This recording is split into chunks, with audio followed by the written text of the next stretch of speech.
اچھا اب سجدے میں جانا ہے، اس کپڑوں کو چھیڑنا ہی نہیں ہے، یوں پیچھے سے بھی کرتے ہیں اور بس یہ سیدھا، ہاں کپڑا کہیں بدن کے کسی حصے میں پھنس گیا ہے جو نماز میں ڈسٹرب کرتا ہے تو اس کو عمل قلیل یعنی کہ ہاتھ کے اشارے سے الگ کر لیا جائے۔ اب رکوع میں جانے ہوئے تو اب سیدھے کھڑے ہیں جیسے، تو اب یہ جیسے جانے کی ترکیب شروع ہوئی تو الف اللہ اکبر کا شروع کریں، اللہ اکبر، یہ را جو ہے نا سجدے میں جاتے جاتے پورا ہو جائے۔ اللہ اکبر کو لام کو تو اللہ یہ بڑھا سکتے ہیں، یعنی اللہ اکبر یہ نہیں کرنا ہے، ٹھیک ہے؟ تو اللہ اکبر، پہلے گھٹنے رکھیں گے، پھر دونوں ہاتھ، پھر ناک اور پھر پیشانی رکھیں گے اور نظر ناک پر رکھنی ہے۔ سجدے میں پاؤں کی 10 انگلیاں، قدموں کی یہ 10 انگلیاں فولڈ ہو جائیں، مڑ کر رہیں اور قبلہ رو ہو، جیسے یہ انہوں نے کیا نا، یہ بتا رہے ہیں کہ یہ طریقہ غلط ہے، یہ بھی طریقہ غلط ہے کہ انگلیوں کی صرف یعنی کہ نوک لگ گئی، یہ بھی غلط ہے، بلکہ یہ انگلیاں مڑیں گی اور 10 انگلیاں، اس میں بعض اوقات چھوٹی انگلی جو ہے نا یہ رہ جاتی ہے، جن کو مسئلہ پتا ہوتا ہے ان کی بھی بے خیالی میں رہ جاتی ہے، تو چھوٹی انگلی پر خاص توجہ دینی ہے۔ تو اس طرح یہ 10 انگلیاں مڑ کر ان کا جو حصہ چلنے میں زمین پر لگتا تھا وہ اب بھی زمین پر لگے سجدے میں، 10 انگلیاں مڑ کر، اس میں فرض بھی ادا ہو جائے گا، واجب بھی ادا ہو جائے گا اور سنت بھی ادا ہو جائے گی۔ کم از کم اس کی جو دونوں پاؤں کی ملا کر 6 انگلیوں کا تو پیٹ لگنا واجب ہے، کمپلسری ہے سمجھو، اس کے بغیر نماز مکروہ تحریم ہو جائے گی، ناجائز اور گناہ ہوگا۔ اچھا یہ اکثر انگلیاں، تو یہ 10 انگلیاں ان کی لگ گئی اور 3 بار سبحان ربی الاعلی یہ پڑھنا ہے، اس میں 5 بار بھی پڑھ سکتے ہیں، 7 بار بھی پڑھ سکتے ہیں، لیکن امام کو چاہیے کہ وہ زیادہ طویل نہ کرے۔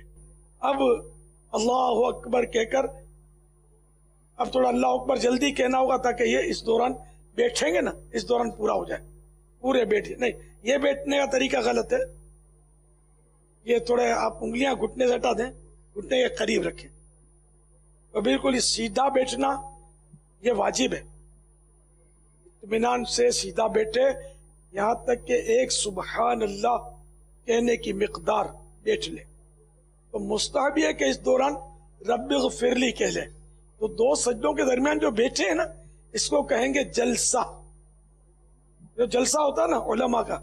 تو تلفظ وہی ہے جلسہ، لیکن یہاں یہ اس کو جلسہ کہتے ہیں، 2 سجدوں کے درمیان بیٹھنے کو۔ اور اس میں رب اغفر لی نہیں، گھٹنوں کو نہیں پکڑنا،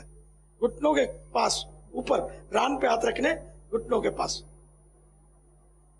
انگلیاں سیدھی نارمل قبلے کی طرف۔ بعض اوقات یہ بھی ہوتا ہے کہ اس طرح بیٹھ کے کپڑے، یہ تو عام طور پہ کرتے ہیں، واقعی صحیح توجہ، کپڑے جو ہے نا وہ، ہاں یہ بیٹھتے ہیں 2 سجدوں کے درمیان جلسے میں، تو خاص کر وہ یہ یوں پکڑ کے کرتے ہیں یا یوں کرتے ہیں، کبھی دونوں کرتے ہیں، تو یہ بھی صحیح نہیں ہے، یہ نہیں کرنا ہے۔ اور جب اتحیات میں بیٹھتے تب بھی کرتے ہیں،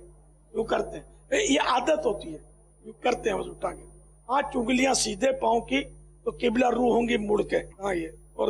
الٹا پاؤں بچھا کر اس پر بیٹھنا ہے، سیدھا پاؤں اس طرح انگلیاں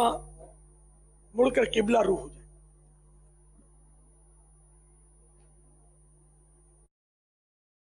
جن کی عادت نہیں ہے نا اس طرح نماز پڑھنے کی، وہ اب یہ کریں گے نا انگلیاں موڑنے میں، ان کو تکلیف ہوگی، یہ پہلے سے بتا دوں، پھر عادت پڑ جائے گی تو ایک گڑھائی ہو جائے گی، سمجھو گڑھائی ہو جائے گی نا تو پھر آپ کو پتہ بھی نہیں چلے گا اس طرح بیٹھنے میں۔ سجدے میں بعض اوقات لوگ اپنی جو کونیاں یہ زمین پر یوں بچھاتے ہیں، کونیاں، ہاں زمین پر کونیاں بچھا دینا یہ بھی مکروہ تحریمی،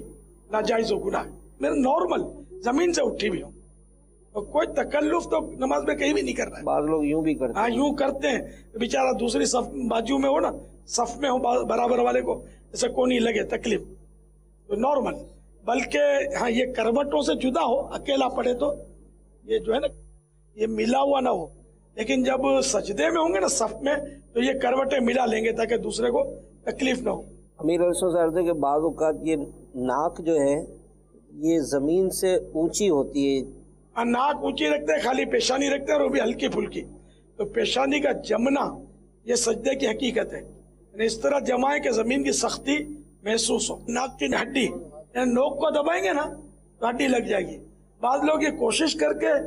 یعنی یہ غیر فطری انداز ہے, ان نیچرل انداز, یہ یوں مطلب اس کو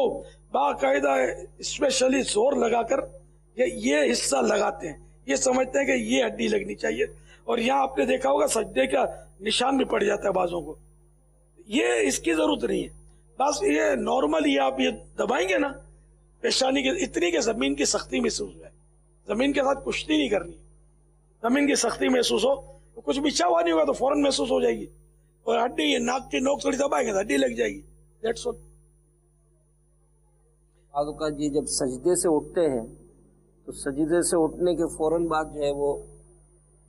ہاں یہ نماز اس طرح مکروہ تحریم میں ہو جائے گی. سجدے کے دوران یوں اٹھا اور فوراً چلے گئے. ایک سبحان اللہ کی قدر بیٹھنا ہے اور سیدھا بیٹھنا ہے, اور ایک تعداد نہیں بیٹھتی ہیں, یہ بھی بھلے سن رہے ہوں گے لیکن ان کو یوں ہوگا کہ ہم تو صحیح پڑھتے ہیں نا. جب تک کوئی صحیح نماز جاننے والے سے وہ آپ کو چیک نہیں کرے گا نا, تو چیک کرنے بیٹھ آئے گا کہ میں چیک کر رہا ہوں تو آپ تکلف کے ساتھ صحیح پڑھیں گے. لیکن یہ کہ کوئی CCTV لگاؤ نا اس میں دکھا دیں اور یہ آپ اہتمام میں نہ پڑھیں, نارمل جو پڑھتے ہیں وہ CCTV سے ڈھونڈ کر آپ نکالیں گے تو پھر پتا چلے گا یہ کتنی غلطیاں ہیں. صلو علی الحبیب صلی اللہ تعالی علی محمد.